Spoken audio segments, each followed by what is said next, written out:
Assalamualaikum warahmatullahi wabarakatuh. Apa kabar semua? Mudah-mudahan teman-teman selalu diberikan kesehatan, diberikan keberkahan, selalu dalam lindungan Allah Subhanahu wa taala. Kembali lagi di pertemuan kita, perkuliahan kita dengan mata kuliah Statistika Pendidikan pada pertemuan ketiga. Yang kali ini kita akan membahas mengenai populasi dan sektor.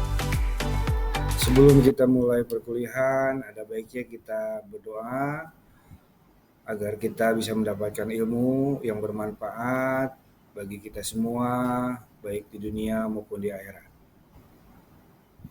Topik pertama kita kali ini mengenai populasi. Populasi merupakan wilayah generalisasi yang terdiri dari objek atau subjek yang ditetapkan oleh peneliti untuk dipelajari, dan kemudian ditarik kesimpulannya, keseluruhan unsur yang akan diteliti, ciri-cirinya akan ditaksir atau diestimasi. Topik selanjutnya adalah sampel. Sampel merupakan bagian dari populasi yang dijadikan objek penelitian dan memiliki ciri karakteristik yang sama atau relatif sama dengan ciri karakteristik dari populasi.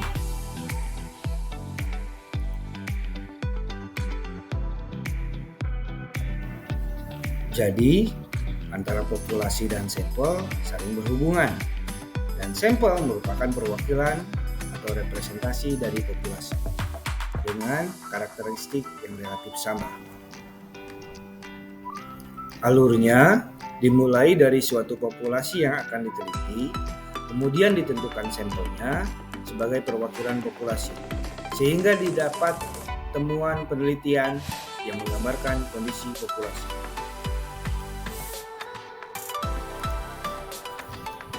Kemudian, kenapa kita harus meneliti menggunakan sampel?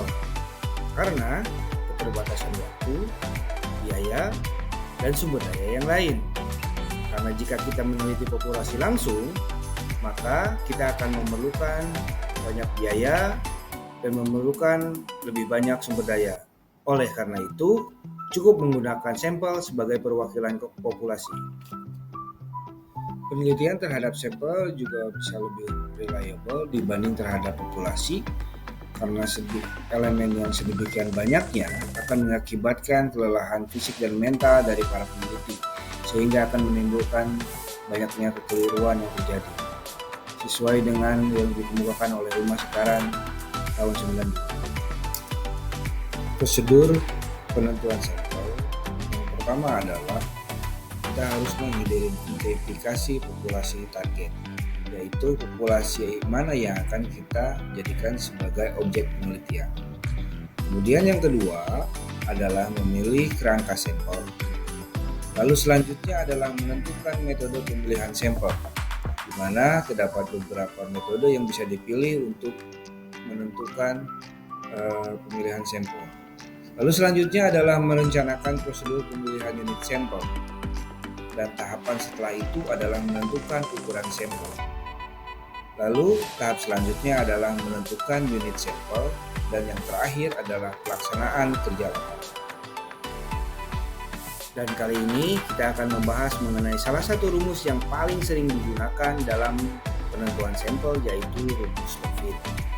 Rumusnya yaitu N dibagi 1 ditambah N E kuadrat, di mana N adalah jumlah populasi, E adalah tingkat kesalahan sampel. Mari kita berlatih menggunakan rumus Levin tadi dengan contoh soal berikut.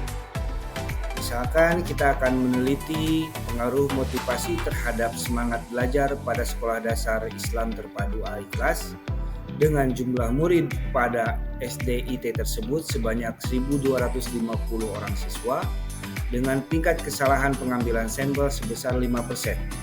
Berapa jumlah sampel minimal yang harus diambil? Dari soal tersebut, diketahui bahwa jumlah populasi atau N adalah 1.250 orang siswa dan tingkat kesalahan sampel atau E adalah 5%. Atau 0,05.